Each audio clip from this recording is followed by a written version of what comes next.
আল্লাহ বলছেন ওয়ালা তাকুলু লিমা ইউকতালু ফি সাবিলিল্লাহি আমওয়াত, যারা আল্লাহর জন্য, শরিয়াতের জন্য, ইসলামের জন্য, আল্লাহ রাসূলের জন্য জান দেয়, ওরা মরা নয়। আল্লাহ বলছেন ওদেরকে মরা বলো না, আমি আল্লাহ বলছি বাল আহিয়া, ওরা জীবিত। দুনিয়ার নেতাদের পিছনে ছুটে গিয়ে ভক্ত হয়ে মরেছে, খালের ধারে মরে 3 দিন পরে লাশ পাওয়া যাচ্ছে, পোকা হয়ে গেছে গায়ে। কিছু কিছু মানুষ মনে করছে আল্লাহ যেন আযাব গজব না দেয়, কিছু কিছু মানুষ মনে করছে আমফান ঝড় আরেকবার দেয়। কিছু কিছু মানুষ মনে করছে আল্লাহ যেন গজব আযাব না দেয়, আর কিছু কিছু মানুষ মনে করছে আল্লাহ আমফান ঝড়ের মতো আরেকটা ঝড় যেন দেয়, মাল মাল বেশি বেশি পাওয়া যাবে। কি গো, গজবে কি আসছে? আপনি চাইছেন নামাজের পানিতে হারাম করে বসে বলছে আপনি বেশি করে হোক, মাল তো পাওয়া যাবে। কি গো, জীবন তৈরি করুন। সাহাবীর আব্বা মা গুলো যুবক যুবক সাহাবীদের বলছে বাবারে যা নসিব মনে করব, শহীদ যদি হয়ে যাস তাহলে এটাই নসিব মনে করবো, কিয়ামতের দিন গর্বিত হব।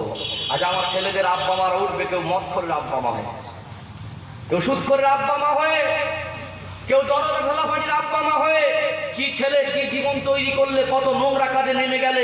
দুনিয়ায় তুমিও লজ্জিত, অপমান, অপদস্থ। দুনিয়ায় তোমারও সুখ শান্তি আর সম্মান নেই, তোমার কারণে তুমি লজ্জিত হচ্ছ, বাপ মাকে দুনিয়ায় লজ্জিত হতে হচ্ছে। কিয়ামতের দিনে তুমি বাপ মাকে দাঁড় করাবে? কি ছেলে হলে? এমনি তো ভালো ভাবত দেখাও, এমনি তো ভালো ভাবলাও, জীবন তৈরি করে দেখাও তো, যে চাবে না। কি গো, কথা ঠিক না বলছে? ও যুবকেরা, স্বল্প সময় সমাপ্ত করবো সোনার মানিকেরা। জীবন পরিবর্তন কাকে বলে?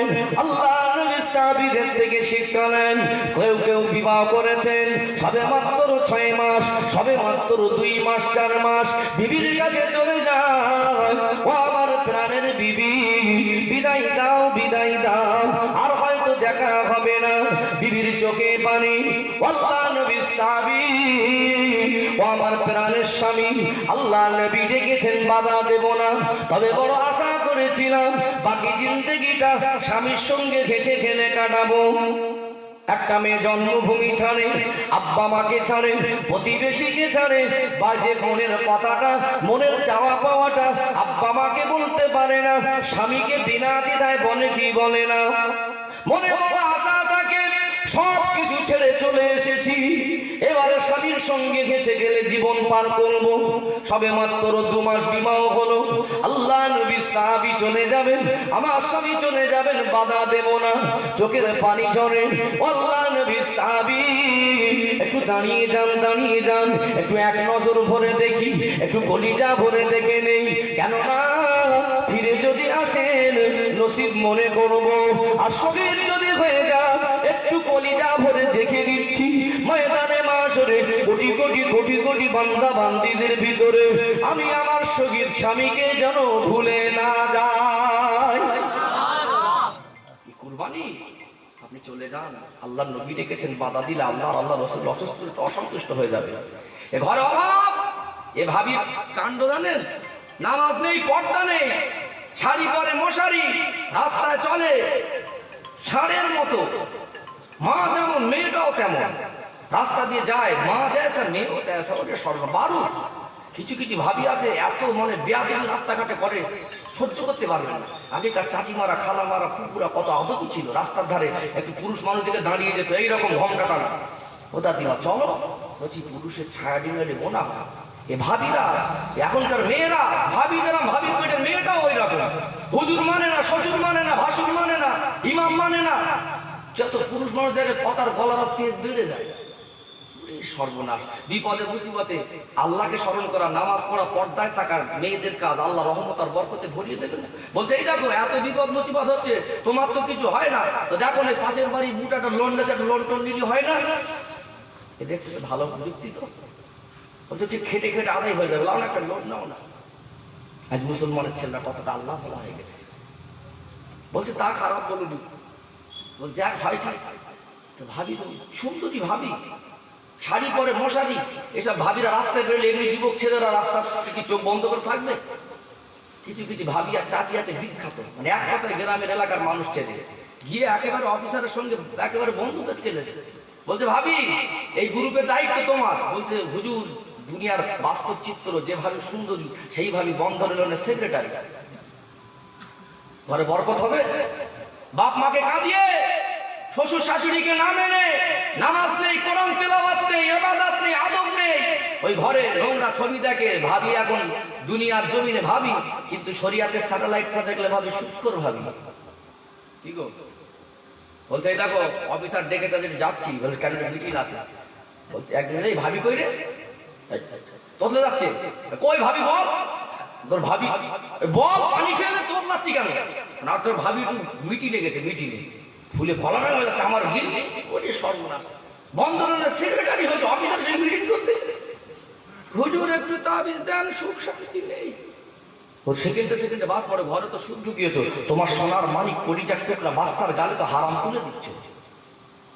এই বাচ্চাটাকে হারাম খাওয়ানোর কথা ছিল না। হালাল রুজি উপার্জন করো, হালাল ব্যবসা করো, বিবিকে পর্দায় রাখো। ওই মেয়েটা মার জাতি সম্মান দিয়েছে আল্লাহ, ঘরে কোরআন তেলাওয়াত করবে, আল্লাহ রহমত আর বরকত ঢেলে দেবে না।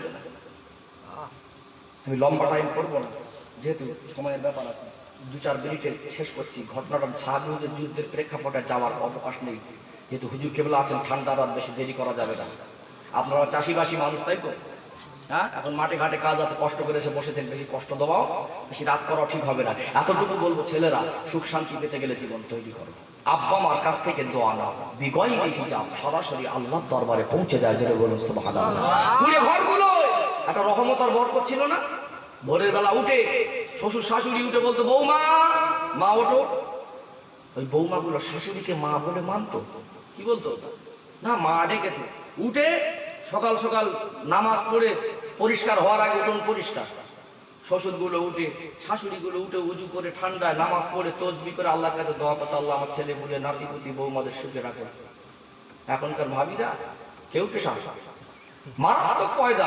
শাশুড়ি গিয়ে বৌমার কাছে, ওটা বৌমা ডাকবে, চাচাদি অতরা করে আসছেন না, এ ভাবি কেউ সব ফোনা তুলে তেড়ে আসবে। কিছু কিছু শাশুড়ি যদি ডাকে, আগেকার সুরান নেই, ও বৌমা ওটো মা। একটু কিছু হলে হয়, গালটা ছিল 2 কিলো হয়ে যায়, ভার হয় 4 কিলো। বেলা 8টা পর্যন্ত ঘুমায়, প্রত্যেক দিন মোবাইলে সিরিয়াল দেখে, স্বামীর হক আদায় করে, রং নাম্বারে কানেকশন, আদব নেই, পর্দা নেই, নামাজ নেই, কোরআন তেলাওয়াত নেই। বন্ধনের সেক্রেটারি হয়ে শান্তি পাবে কি করে? ঘরে তো সেকেন্ডে বাস করবে, খেটে খেটে বুকের হাড় বেড়ে শান্তি পাবে না। শান্তি দুনিয়ার বুকে শ্রেষ্ঠ শান্তি ছিল আম্মা জান আয়েশার ঘরে। ধরে বলুন সুবহানাল্লাহ। অভাবে সংসারে না খেয়ে দিন পার করলে নবী আমার যে আদর্শ রেখে গেলেন, ওই ঘরটা আল্লাহর রহমত আর বরকত দিয়ে ভরা থাকতো। তোমার ঘর তো গজব ঢুকে গেছে, নিষ্পাপ মাসুম বাচ্চা, ছোট ছোট বাচ্চার মুখে তুমি আব্বার মা হারাম তুলে দিচ্ছ। নিয়ত করো, যেটা উপার্জন করবো হালাল, আল্লাহর কাছে মাথা নত করো। যে মাথাটা স্রষ্টার কাছে দিলে 5 বার নত হয়, আল্লাহ ওই মাথাটা পৃথিবীর কারোর কাছে আর নত করায় না। জোরে বলো সুবহানাল্লাহ। আমার ভাবিরা, মায়েরা রাগ করবেন না, আমি আপনাদের সন্তান কষ্ট দেবার নিতে বলছি না। আপনারা মায়ের জাতি আল্লাহ সম্মান দিয়েছি, ঘরে থাকুন, পর্দায় থাকুন, দোয়া করুন, নামাজ পড়ুন। আল্লাহ রাসূল বলেছেন, সূরা রহমানের পরে ছোট্ট একটি সূরা, সূরা ওয়াকিয়া 27 পারা আছে, বেশি বেশি 10 মিনিট লাগে। ওই সূরাটা তেলাওয়াত করলে আল্লাহ ঘরে আর নিজের কষ্ট রাখে না। যেটা বলবো এই ঘর তো কোরআন তেলাওয়াতের ঘর না, এই ঘরটা তো ভিডিও হল। ঘরের পর্দাটা খুব সুন্দর, কিন্তু ভাবির পর্দাটা ভালো না। ওই পর্দাটা একটু কমা হলে হয়ে যেত ঘরের পর্দা, ভাবির পর্দা ঠিক থাকলে হয়ে যেত। কথা ঠিক না বলে? জীবন তৈরি করুন, স্বামী স্ত্রী মিলেমিশে থাকুন, হারাম সংসারে ঢোকাবেন না। আপনার কারণে যেন ইসলামের যেন কোনো উপরে আঘাত না আসে। আব্বারা অনেক আপন ভেবে, ভাই ভেবে, আব্বার মতো ভেবে নিজের কথা, মনের কথা মন খুলে বলেছি, কষ্ট পাননি তো? হুজুর কেবলা আসবেন, এই মজলিসটা এত সুন্দর জান্নাতের বাগান কায়েম হয়েছে, আপনাদের ছেলেরা করেছে। কথা ঠিক না বলে? উঠে যাবেন না, হুজুর কেবলা আসবেন। তার আগে একটু আমি ছোট্ট করে আপনার কাছে হাত পাতবো, কারণ দুটো একটা কথা বলে নিই। এই জলসাটা কায়েম হয়েছে আপনাদের সোনার মানিক বাচ্চাদের দ্বারা আল্লাহ করেছে, তাই তো? দোয়া করুন, আপনাদের ছেলে, এরা যাত্রা দেয়নি, ফাংশন দেয়নি, একটা সুন্দর জান্নাতের বাগান কায়েম করেছে। কথা ঠিক না বলুন? এই ছেলেগুলো করেছে, তার ভিতরে আপনাদের অবদান, আপনাদের ভালোবাসা, আপনাদের কষ্টের পয়সা আছে না? নেই? আছে। মজলিস এরকম ভালো কাজের বিরোধী করবেন না। জুমার দিনও তো যায় না, যদিও যায় সবার লাস্টে, বার হয় সবার ফার্স্টে। হুজুরের কথা তো শুনতে চায় না, একটু আলেম ওলামারা আসে, একটু ভাবিদের, চাচিমাদের, মাদের, বোনেদের, ছেলেদের, যুবকদের বলে যায়। দুটো মানুষ তো আল্লাহ তাআলা পরিবর্তন হচ্ছে, আগের থেকে মানুষ বুঝিনি। আমার কত যুবক একটু ভালো পথে হতে না আসেনি, যথেষ্ট ভালো পথে আসছে। আল্লাহ আমাদের আমলে পরিণত করার তৌফিক দান বলুন আল্লাহুম্মা আমিন। এই মজলিসটা আগামী বছর হবে তো ইনশাআল্লাহ, জোরে বলেন ইনশাআল্লাহ।